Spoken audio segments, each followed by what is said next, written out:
Insights. There are technically 3 insights that they're pushing.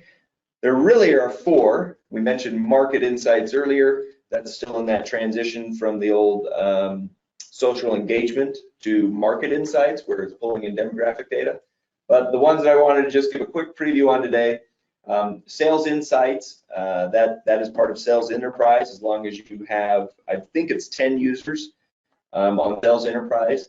But that's where it will go in and start to calculate projections around close volumes, the number of opportunities, leads, quotes.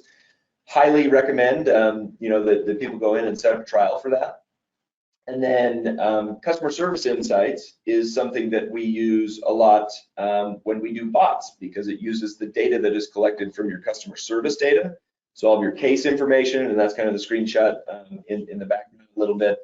But you're able to use your customer insights to then feed data into the virtual agent, which is the kind of the bot framework, to then determine how do you create flows. So you can use topic data to help decide that. And then lastly, customer insights, one of the newer products in the Insight platform. Think of this as where you can define segments across multiple points of data. So whether it's Dynamics data, Excel data, SQL data, Business Central data, it uses the Common Data Service or any other third-party product.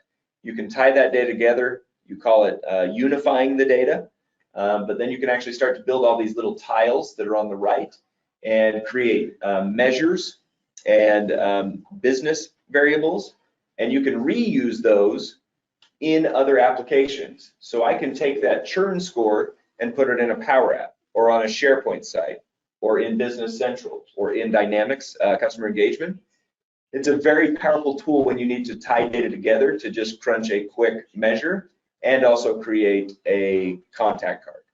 And then the last slide I've got here is an example of what that looks like, is that Customer Insights lets you start to build profiles that, again, are aggregating from multiple data sources to centralize your key measures and variables that you want to track about your customers. So extremely cool platform. I see it continuing to be leveraged across the Power Platform and the other Microsoft stack, but Insights is taking off in terms of being able to really get valuable trend and analysis data